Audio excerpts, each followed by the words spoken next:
दोस्तों, अगर आप इंडिया में एक सर्टेन लिमिट से ज़्यादा इनकम करते हैं यानी कि पैसा कमाते हैं तो आपको इंडिया के अंदर इनकम टैक्स पे करना होता है और साथ ही साथ इनकम टैक्स रिटर्न भी फाइल करनी होती है। लेकिन आज के इस वीडियो में हम बात करेंगे एक ऐसे रूल की जहां पर क्लियरली साफ शब्दों में मेंशन किया गया है कुछ ऐसे स्पेसिफिक सीनियर सिटीजन हैं जिनको इनकम टैक्स रिटर्न फाइल करने की ही ज़रूरत नहीं है। अब उनके ऊपर टैक्स कितना बनता है, क्या रूल है, जानेंगे कंप्लीट इन्फॉर्मेशन इस वीडियो में। नमस्कार दोस्तों, मेरा नाम है राकेश और आप देख रहे हैं बैंकिंग बाबा यूट्यूब चैनल। अगर आपने अभी तक इस चैनल को सब्सक्राइब नहीं किया है तो जरूर से सब्सक्राइब कर लीजिए। वीडियो को शुरू करते हैं। वीडियो पसंद आती है तो वीडियो को लाइक भी कर दीजिएगा।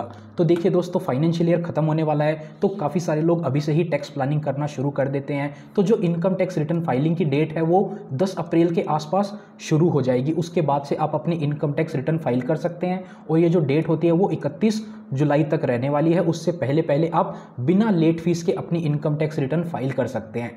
लेकिन अब बात करेंगे हम कुछ ऐसे स्पेसिफिक कंडीशन की जिसमें सीनियर सिटीजन को इनकम टैक्स रिटर्न फाइल करने की ज़रूरत ही नहीं होती है। तो सबसे पहले पता कर लेते हैं किन किन लोगों को इनकम टैक्स रिटर्न फाइल करनी होती है। जैसा कि आपको बताया कुछ बेसिक एग्जाम्पशन लिमिट से ज़्यादा। अब देखिए बेसिक एग्जाम्पशन लिमिट कितनी होती है, यानी कि अगर आप इंडिया के अंदर 2.5 लाख रुपए से कम पैसा कमाते हैं तो आपको ITR फाइल करने की ज़रूरत ही नहीं है।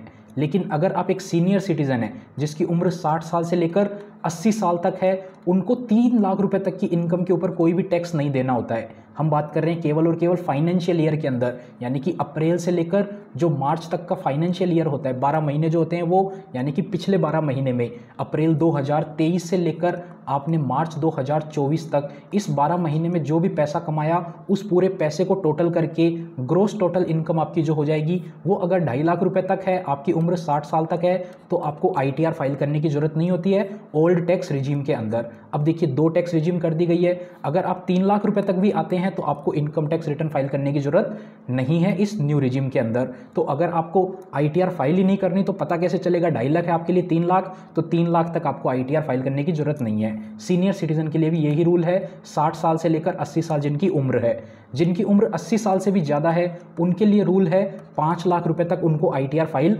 नहीं करनी होती है। उनको बोला जाता है सुपर सीनियर सिटीजन।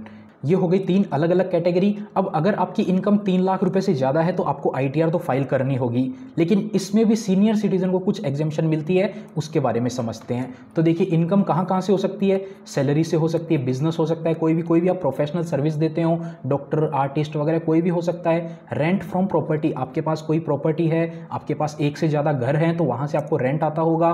उसके अलावा कोई प्रॉपर्टी सेल वगैरह करते हैं तो वहाँ से भी प्रॉफिट हो सकता है। उसके अलावा कोई आप शेयर मार्केट में पैसा कमाते हैं, उस प्रॉफिट को, इन सभी को इनकम माना जाता है। इन सबको ऐड करने के बाद में जो ग्रोस टोटल इनकम है वो कैलकुलेट की जाती है। अदर्स में आप देख सकते हैं इंटरेस्ट इनकम हो जाती है, कोई डिविडेंड इनकम या फिर और भी कोई छोटी मोटी इनकम इसके अलावा हो सकती है। तो चलिए अब बात कर लेते हैं किन किन सीनियर सिटीजन को इनकम टैक्स रिटर्न फाइल करने की जरूरत नहीं है। तो देखिए इनकम टैक्स एक्ट के अंदर एक सेक्शन है 194P जिसके अंदर क्लियरली बताया गया है कुछ स्पेसिफाइड सीनियर सिटीजन हैं उनको इनकम टैक्स रिटर्न फाइल करने की जरूरत नहीं है। अब देखिए स्पेसिफाइड सीनियर सिटीजन की डेफिनेशन क्या है, वो सीनियर सिटीजन जो रेजिडेंट थे पिछले साल में, उसी के साथ साथ उनकी उम्र 75 साल से ज़्यादा होनी चाहिए, वो बोले जाते हैं स्पेसिफाइड सीनियर सिटीजन। अब उनकी क्या कंडीशन है, देखिए उनके पास जो इनकम का सोर्स है वो केवल और केवल 2 इनकम सोर्स होने चाहिए। पेंशन की इनकम आती हो उनकी और इंटरेस्ट की इनकम आती हो, यानी कि आपका जिस बैंक में अकाउंट है या फिर फिक्स डिपॉजिट वगैरह आपने करा रखी है उस बैंक में, वो इंटरेस्ट इनकम हो गई और वो पेंशन इनकम हो गई। एक ही बैंक होना चाहिए, उसी बैंक के अंदर आपका अकाउंट होना चाहिए, एक ही अकाउंट होना चाहिए, वहाँ पे ही आपकी पेंशन की इनकम आ रही है, वहीं पे ही आपकी इंटरेस्ट की इनकम आ रही है। तो ये कंडीशन अगर आप फुलफिल करते हैं, इसके अलावा कोई भी इनकम का और सोर्स नहीं होना चाहिए, केवल इंटरेस्ट इनकम और पेंशन इनकम 2 जगह से इनकम आती है। ये इनकम आ रही है आपकी एक ही बैंक अकाउंट के अंदर और वो स्पेसिफाइड बैंक होना चाहिए, यानी कि गवर्नमेंट सेक्टर का जो बैंक है जितने भी आज के टाइम में वो सभी स्पेसिफाइड बैंक की कैटेगरी में आते हैं। यानी कि ये एक डेफिनेशन है जहां पे जितने भी इंडिया के अंदर 12 गवर्नमेंट सेक्टर बैंक है तो उन सभी को यहाँ पे कंसिडर किया गया है। उस बैंक के अंदर आपकी पेंशन इनकम आनी चाहिए और इंटरेस्ट इनकम आनी चाहिए। अब अगर आपकी पेंशन इनकम भी नहीं है, केवल आपकी इंटरेस्ट इनकम है, तो भी आप इसके अंदर एलिजिबल हो जाते हैं। एक ही बैंक अकाउंट होना चाहिए और उसी बैंक अकाउंट के अंदर आपको वो दोनों इनकम आपकी रिसीव हो सकती है मैक्सिमम। तो उस कंडीशन में आपकी उम्र कितनी होनी चाहिए, 75 साल से ज़्यादा। तो उन लोगों को इनकम टैक्स रिटर्न फाइल करने की ज़रूरत नहीं होगी। उसके लिए आपको क्या करना होगा, एक बैंक के अंदर जाके डिक्लेरेशन देनी होगी। जिस भी बैंक में आपका अकाउंट है उसी बैंक में आपको जाना है, एक डिक्लेरेशन फॉर्म है, वो फॉर्म आपको भर के जमा करवाना होगा। अब वो उसके बाद में क्या है, जो भी टैक्स की जिम्मेदारी है, जो भी टीडीएस की जिम्मेदारी है, सारी की सारी जिम्मेदारी बैंक एम्प्लॉय के ऊपर आ जाएगी, जिस भी बैंक में आपने वो डिक्लेरेशन जमा करवा दी है। अब देखिए आपके ऊपर से सारी टेंशन खत्म हो जाएगी। आपको ना तो इनकम टैक्स रिटर्न फाइल करनी है, ना आपको टैक्स पे करना है। आपकी जो भी इनकम है उसमें से टैक्स वगैरह ऑटोमेटिक कट के उतना ही पेमेंट आपके बैंक अकाउंट में आएगा। आपको आईटीआर फाइल करने की ज़रूरत ही नहीं होने वाली है। अब देखिए डिक्लेरेशन क्या है, उसका एक फॉर्म नंबर होता है, फॉर्म 12 BBA। आप सर्च करेंगे आपको मिल जाएगा, या फिर आप जिस बैंक में भी जाएंगे वो आपको ये फॉर्म दे देंगे। उसमें क्या क्या डिक्लेरेशन देनी होगी, तो आपको बताना होगा टोटल आपकी इनकम कितनी है। जो आपको बता दिया, एक पेंशन इनकम हो जाएगी और दूसरी जो है वो इंटरेस्ट इनकम हो जाएगी। दोनों आपको सेपरेट बतानी है, उनको ऐड करके बता देना कितनी आपकी टोटल इनकम होगी। उसी के अलावा आपने कहीं पे इन्वेस्टमेंट वगैरह कर रखा है जहां से आपको जो है डिडक्शन मिलती है, जैसे कि आपने टैक्स सेवर FD कर रखी है उसी बैंक के अंदर, टैक्स सेवर FD में आपको डिडक्शन मिलती है सेक्शन 80C की। तो वो डिडक्शन की डिटेल भी आपको बैंक वालों को बतानी पड़ेगी कि मेरा 1.5 लाख रुपए का जो है वो फिक्स डिपॉजिट है 5 साल वाला टैक्स सेवर पर्पज से।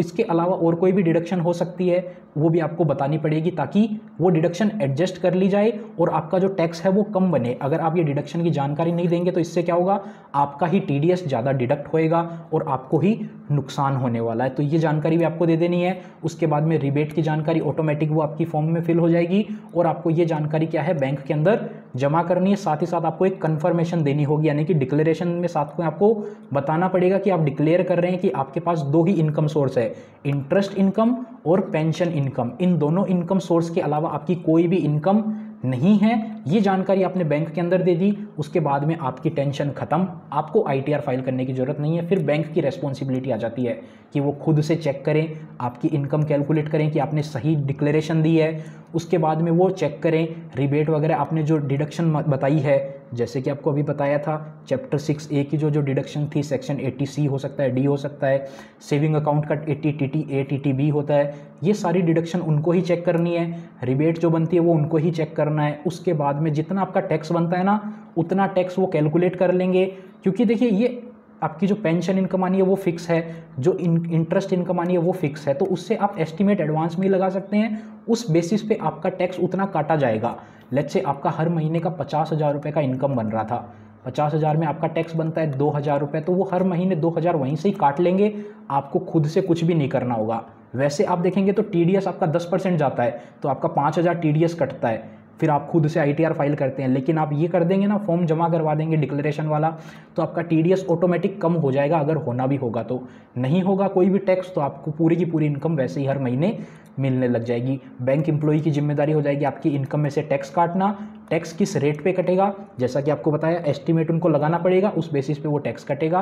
कुछ भी ऊपर नीचे होता है तो वो लास्ट फाइनेंशियल मंथ के अंदर एडजस्ट कर लेंगे। ये सारी जिम्मेदारी बैंक की हो जाएगी। तो इस वीडियो में इतना ही। उम्मीद करते हैं आपको वीडियो पसंद आई होगी, समझ में आ गया होगा किन सीनियर सिटीजन को इनकम टैक्स रिटर्न फाइल करने की ज़रूरत नहीं है। इसके अलावा ये 2 आपको इनकम सोर्स बताई, अगर इनके अलावा कोई भी तीसरा इनकम सोर्स आ जाता है तो उनको क्या है, वो ये डिक्लेरेशन नहीं दे सकते, खुद से इनकम टैक्स रिटर्न फाइल करना पड़ेगा उन सीनियर सिटीजन को। अगर उन 2 के अलावा, पेंशन इनकम और इंटरेस्ट के अलावा कोई भी तीसरा सोर्स आ जाता है तो। अगर वीडियो पसंद आई तो वीडियो को लाइक जरूर से कीजिए। चैनल अभी तक सब्सक्राइब नहीं कर रखा है तो जरूर से सब्सक्राइब कर लीजिए, क्योंकि सीनियर सिटीजन से रिलेटेड भी काफ़ी सारे वीडियोस हमारे चैनल पे आपको मिल जाएंगे। आप चेक करेंगे नीचे, यहाँ पर आपको इस वीडियो के नीचे आपको काफ़ी सारे वीडियो मिल जाएंगे। अगर देखना चाहते हैं तो आप देख सकते हैं। मिलते हैं फिर किसी नए और इंटरेस्टिंग वीडियो में, तब तक के लिए अपना ख्याल रखिएगा।